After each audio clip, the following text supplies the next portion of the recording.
అని నేను స్వయంగా చూపెడతాను. ఇక్కడ పోచమ్మ దేవాలయం పక్కన మరి నాడే వెంకట గారు అని చెప్పేసి ఆయన పాత మంచి స్థలంలో అమ్మవారు ఇక్కడ ఉందని చెప్పగానే అదే సమయానికి ఆ యజమాని గారు కూడా రావడం జరిగింది.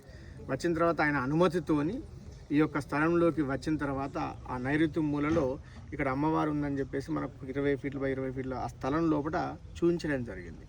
అయితే చూపించి ఆయన ఎక్కడైతే కొబ్బరికాయ కొట్టాడో ఆ స్థలంలోనే నిన్నటి రోజున సోమవారం ఏకాదశి 15 తారీఖు రోజున మరి 4 గ్రామాల ప్రజల యొక్క సమక్షం నందు మీడియా సమక్షం నందు ఆ కార్యక్రమాన్ని నిర్వహించిన తర్వాత ఆ స్వామీజీలు ఎక్కడైతే వాళ్ళు నిర్ధారణ చేసి కొబ్బరికాయ కొట్టారో అదే స్థానంలో అమ్మవారు మాకు కనబడడం జరిగింది తవ్వకాల్లో.